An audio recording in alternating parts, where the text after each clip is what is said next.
Hello friends, welcome to TGR standards. Friends, शिक्षण अभिक्षमता की हमारी दूसरी क्लास आज शुरू होती है। देखते हैं पहला क्वेश्चन। कक्षा में एक नया छात्र शिक्षक से अपना परिचय देने के लिए कहता है। ऐसी स्थिति में शिक्षक को क्या चाहिए कि देखिए, शिक्षण अभिरुचि ऐसा सब्जेक्ट है, आप जितना अधिक पढ़ेंगे, इसको समझने की कोशिश करेंगे, उतना ही आपको ये समझ आता जाएगा और एक तरह से ये स्कोरिंग सब्जेक्ट है। आप कुछ थोड़ी मेहनत करके इसमें अच्छे नंबर ला सकते हैं। तो देखते हैं। और इसमें देखिए, इसमें सबसे सही आंसर बताना होता है। देखिए, इसमें जो सबसे सही आंसर होता है उसके 3 नंबर मिलते हैं, उससे जो कम सही होता है उसमें 2 मिलते हैं और उससे कम सही होता है 1 मिलता है। और एक ऑप्शन गलत रहता है, उसमें 0 मिलता है। तो इस तरह से इसमें मार्क्स अधिक आने की संभावना रहती है, तो अच्छे नंबर लाए जा सकते हैं। तो देखिए, सबसे सही आंसर कौन सा होना चाहिए। देखिए, कक्षा में एक नया छात्र शिक्षक से अपना परिचय देने के लिए कहता है। कक्षा में कोई नया छात्र आता है, मान लीजिए नया सेशन शुरू होता है। मान लेते हैं पिछले सेशन में उसी विद्यालय के स्टूडेंट हैं और फिर अगले वाले सेशन में किसी अन्य विद्यालय से कोई स्टूडेंट आया है उस विद्यालय में। तो अगर कक्षा में एक नया छात्र, वो छात्र शिक्षक से अपना परिचय देने के लिए कहता है, ऐसी स्थिति में शिक्षक को क्या करना चाहिए। देखिए, सबसे सही आंसर क्या होगा। संक्षेप में अपना परिचय दें और विद्यार्थी से भी अपना परिचय देने को कहे। फिर दूसरा देखते हैं। संक्षेप में अपना परिचय दें और पढ़ाना शुरू करें। विस्तार से अपना परिचय दें और पढ़ाना शुरू करें। उसकी मांग पर ध्यान न दें और पढ़ाना शुरू करें। देखिए दोस्तों, हमको देखिए कुछ ऑप्शन तो आराम से पता लग जाता है कि ये आंसर नहीं होगा। कुछ तो देखिए, उसकी मांग पर ध्यान न देंगे और पढ़ाना शुरू करें, तो ये तो देखिए एकदम गलत लग ही रहा है अपन को। फिर देखते हैं, विस्तार से अपना परिचय दें और पढ़ाना शुरू करें। एक है संक्षेप में अपना परिचय दें और पढ़ाना शुरू करें। फिर है संक्षेप में अपना परिचय दें और विद्यार्थी से भी अपना परिचय देने को कहें। तो दोस्तों देखिए, यहाँ पे सबसे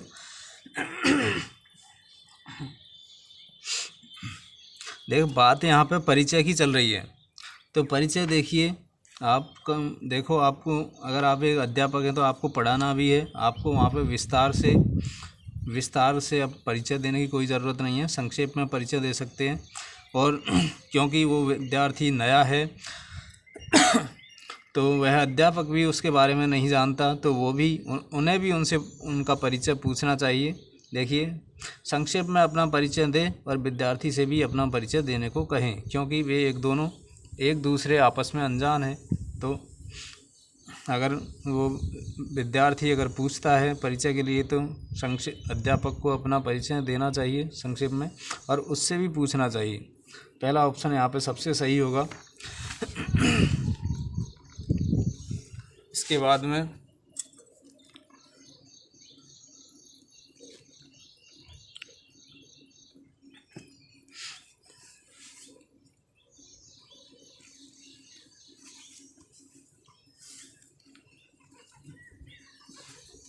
देखिए, एक शिक्षक छात्रों के साथ संबंध स्थापित कर सकता है।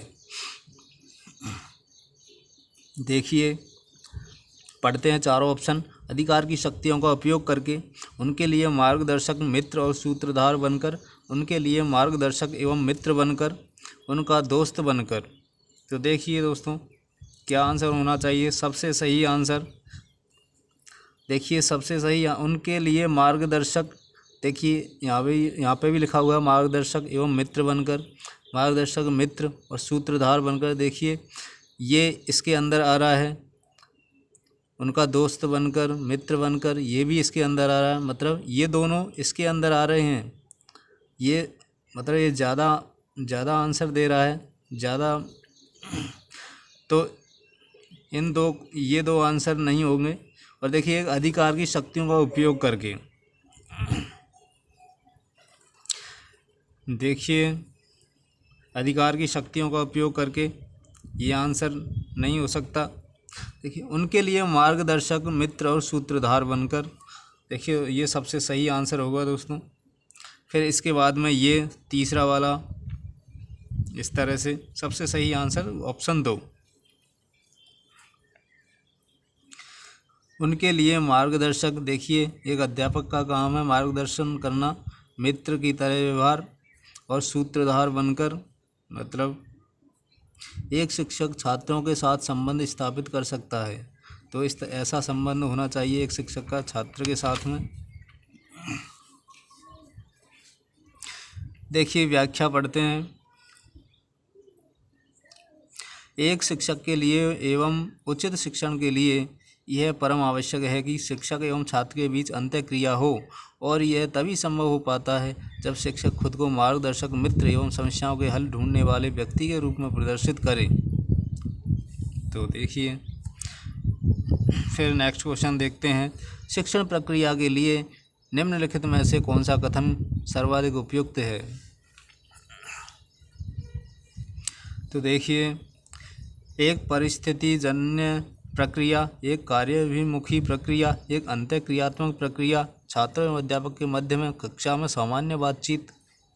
तो देखिए, शिक्षण प्रक्रिया के लिए निम्नलिखित में से कौन सा कथन सर्वाधिक उपयुक्त है? देखिए, जब एक अध्यापक स्टूडेंट्स को, छात्रों को पढ़ाता है तो कौन सा कथन, देखिए एक अंतःक्रियात्मक प्रक्रिया। देखिए आप व्याख्या समझते हैं, देखिए व्याख्या से आपको समझ आ जाएगा।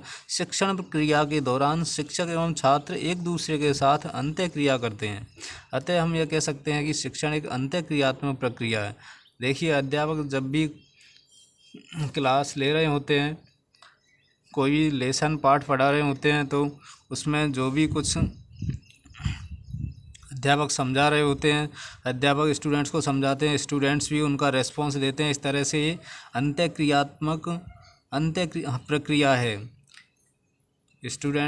अध्यापक समझाते हैं, फिर स्टूडेंट्स उनको समझते हैं, स्टूडेंट्स से भी रेस्पॉन्स लेते हैं, उनको समझ में आता है नहीं, अगर नहीं आता तो वो अध्यापक को बताते हैं। इस तरह से अंतःक्रियात्मक प्रक्रिया है। तो ऑप्शन 3, तीसरा ऑप्शन सही हो जाएगा। फिर चौथा क्वेश्चन देखते हैं।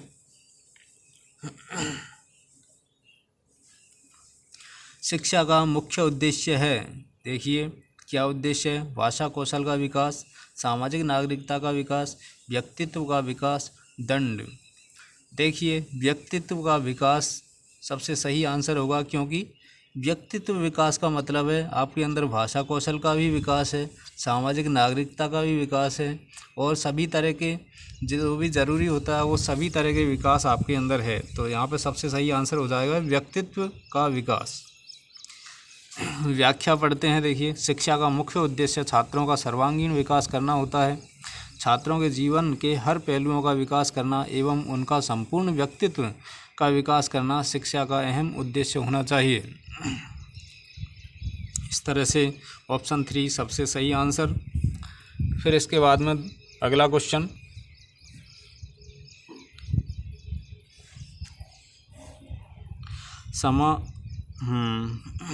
बालिका शिक्षा आवश्यक है क्योंकि, देखिए बालिका शिक्षा क्यों आवश्यक है? पढ़ते हैं चारों ऑप्शन। बालिकाएं आगे चलकर अपने शिशुओं का मार्गदर्शन करेंगी, वैसे तो सही है, लेकिन सबसे सही वाला आंसर ढूंढना है हमें। वे आधुनिक हो जाएंगी, हो सकता है। बालिकाओं को भी प्रतिभा के उपयोग के अवसर प्राप्त होंगे। बालिकाएं समाज के बंधनों से मुक्त हो सकेंगी। तो देखिए इन सभी का जो मूल भाव है वो इस ऑप्शन 3 तीसरे ऑप्शन में हमको मिल रहा है। बालिकाओं को भी प्रतिभा के उपयोग के अवसर प्राप्त होंगे। देखिए प्रतिभा का उपयोग, देखिए एक प्रतिभा देखिए बालिकाएं आगे चलकर अपने शिशुओं का मार्गदर्शन करेंगी। तो देखिए ये एक प्रतिभा है, इसका मतलब ये थोड़ी है कि सिर्फ यही काम करेंगी, बाकी और नहीं, कुछ भी नहीं कर सकती। इसका मतलब तो ये हुआ कि वे सिर्फ पढ़ लिख कर शिक्षित होकर आगे चलकर अपने शिशुओं का मार्गदर्शन करेंगी। और बाकी और कुछ भी नहीं कर सकती। इसका मतलब तो ये हुआ। तो ये सब जो बाकी तीनों जो ऑप्शन है उन सभी का सारांश इसके अंदर आ रहा है। बालिकाओं को भी प्रतिभा के उपयोग के अवसर, देखो प्रतिभा के उपयोग मतलब सभी तरह की प्रतिभा, ये तो एक ही ये शिशुओं का मार्गदर्शन करेंगी, एक प्रतिभा हुई। प्रतिभा के उपयोग मतलब हर क्षेत्र में अपनी प्रतिभा का उपयोग के अवसर प्राप्त होंगे उसे। तो ये सबसे सही आंसर होगा। बालिका शिक्षा आवश्यक है, बालिकाओं को भी प्रतिभा के उपयोग के अवसर प्राप्त होंगे, सभी तरह की प्रतिभाओं के। देखिए व्याख्या पढ़ते हैं। समाज के सभी व्यक्तियों को शिक्षा का समान अवसर मिलना चाहिए जिससे उनकी योग्यता को बढ़ाया जा सके। इसलिए अगर बालिकाओं को भी उचित शिक्षा का अवसर दिया जाएगा तो वे भी अपनी प्रतिभा को बढ़ा पाएंगी और समाज में विभेद को कम कर पाएंगी। इस तरह से फिर नेक्स्ट क्वेश्चन देखते हैं।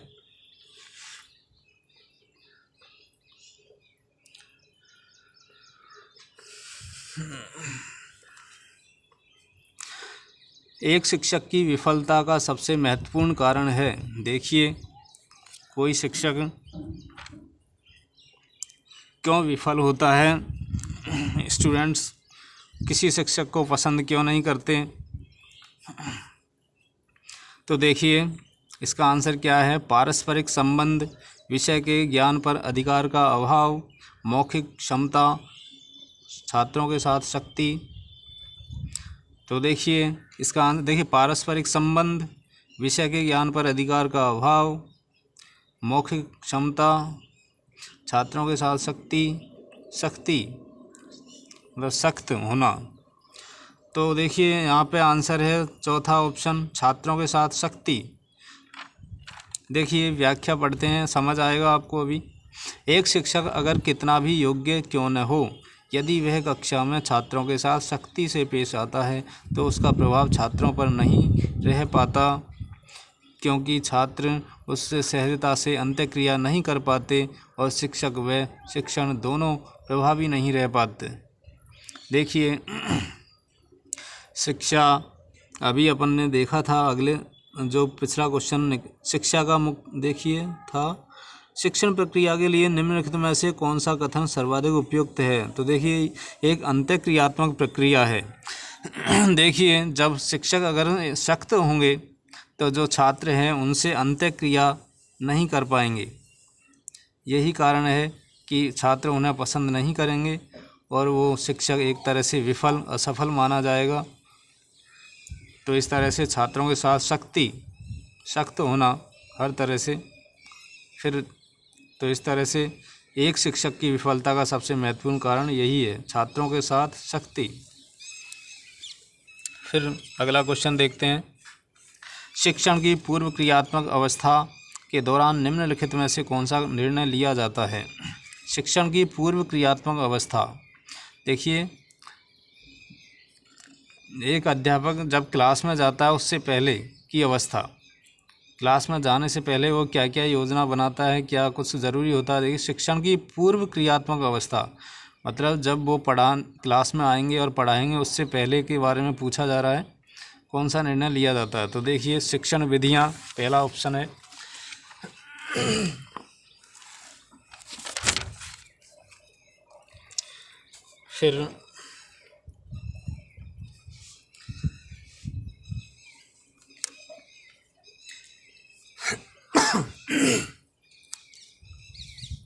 फिर दूसरा ऑप्शन है विषय वस्तु, अनुभवों, विषय सामग्री एवं विधियाँ, अधिगम, विषय वस्तु और शिक्षण विधियाँ, अध्यापक और विद्यार्थियों की वास्तविक क्रिया। तो देखिए विषय वस्तु, अनुभव, विषय वस्तु मतलब अध्यापक जब क्लास में जाता है उससे पहले वो हर तरह से अपने आप को तैयार करके जाता है। विषय वस्तु उसे क्या पढ़ाना है, अनुभव उससे रिलेटेड उसके बाद जितनी भी अनुभव है उनको तरोताज़ा करके।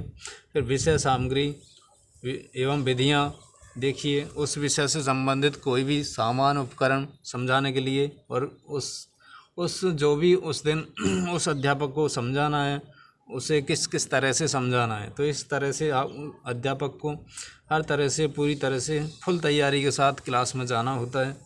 तो यहाँ पर ऑप्शन 2 सबसे सही आंसर होगा। देखिए व्याख्या देखते हैं।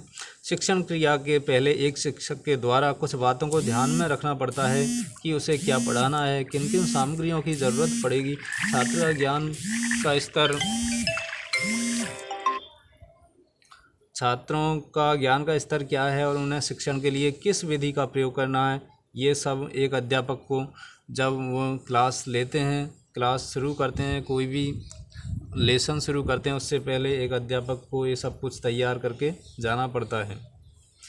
फिर अगला क्वेश्चन देखते हैं। मान लीजिए कि एक छात्र अपनी समस्याओं को अपने शिक्षक के साथ साझा करना चाहता है और वह उसे इस उद्देश्य के लिए शिक्षक के घर जाता है। शिक्षक को चाहिए कि, देखिए चारों ऑप्शन पढ़ते हैं। सबसे पहले छात्र के माता पिता से संपर्क करें और उसकी समस्या का समाधान करें।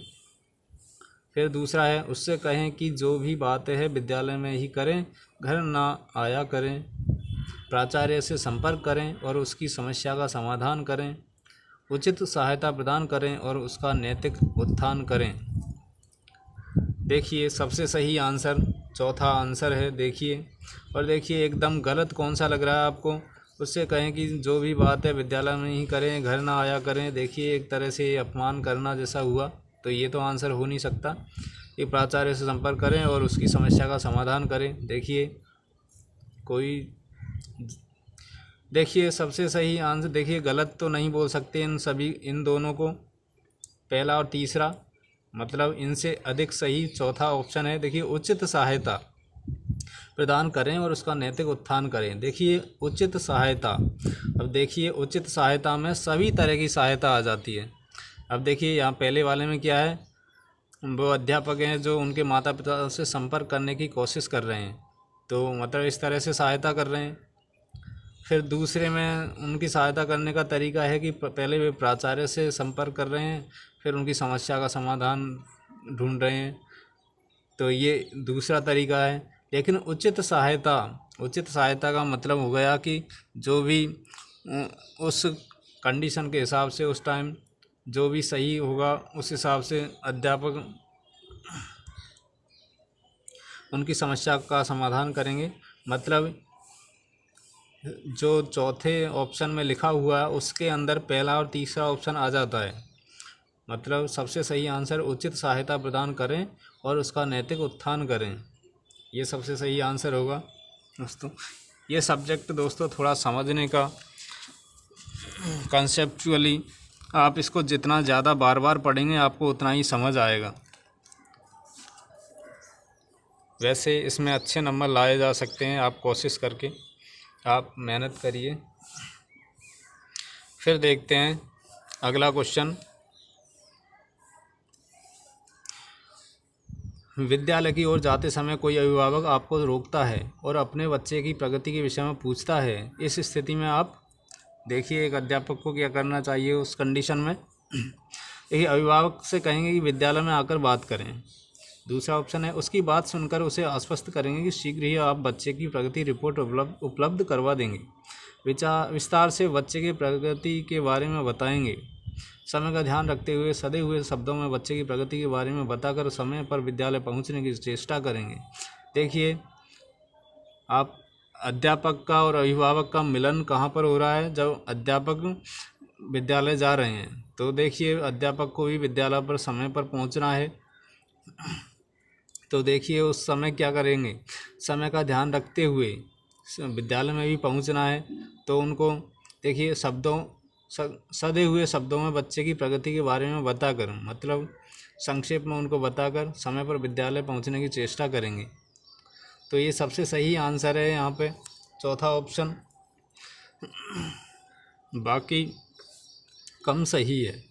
फिर देखिए व्याख्या देखते हैं। अगर कोई अभिभावक किसी शिक्षक से बात करना चाहता है तो ऐसी स्थिति में भले ही शिक्षक के पास समय की कमी हो, उन्हें कोशिश ये करनी चाहिए कि वे अभिभावक से थोड़ी देर बात करके उन्हें बच्चे के बारे में बताएं। ऐसी परिस्थिति में शिक्षक अभिभावक को स्कूल आकर विस्तृत बात करने के लिए कह सकते हैं, क्योंकि उस समय अध्यापक के पास हो सकता है अधिक टाइम नहीं होता है। तो अगर विस्तृत कुछ बात करनी है तो उनसे आप विद्यालय में आने के लिए बोल सकते हैं। फिर देखते हैं अपना आज का लास्ट क्वेश्चन। विद्यार्थी उस कार्य या टास्क को आसानी से याद कर लेते हैं जिसकी विशेषता होती है। तो क्या विशेषता होती है? देखिए, अर्थपूर्णता, समानता, निम्न कठिनाई स्तर, विस्तारित। देखिए, विद्यार्थी उस कार्य या टास्क को आसानी से कर लेते हैं। विद्यार्थी कौन से काम को आसानी से कर लेता है बताइए? देखिए, निम्न कठिनाई स्तर का। देखिए, यहाँ पे कोई भी जो विषय वस्तु है वो उस निम्न कठिनाई स्तर की है। देखिए, व्याख्या देखते हैं। ऐसे विषय या टॉपिक जिनकी कठिनता का स्तर कम होता है, विद्यार्थियों के लिए उन्हें समझना आसान होता है। देखिए, सही बात है। अगर कठिनाई आसान चीज़ें हैं उनको समझने में आसानी रहेगी। तो यहाँ पे ऑप्शन 3 सबसे सही आंसर। धन्यवाद दोस्तों।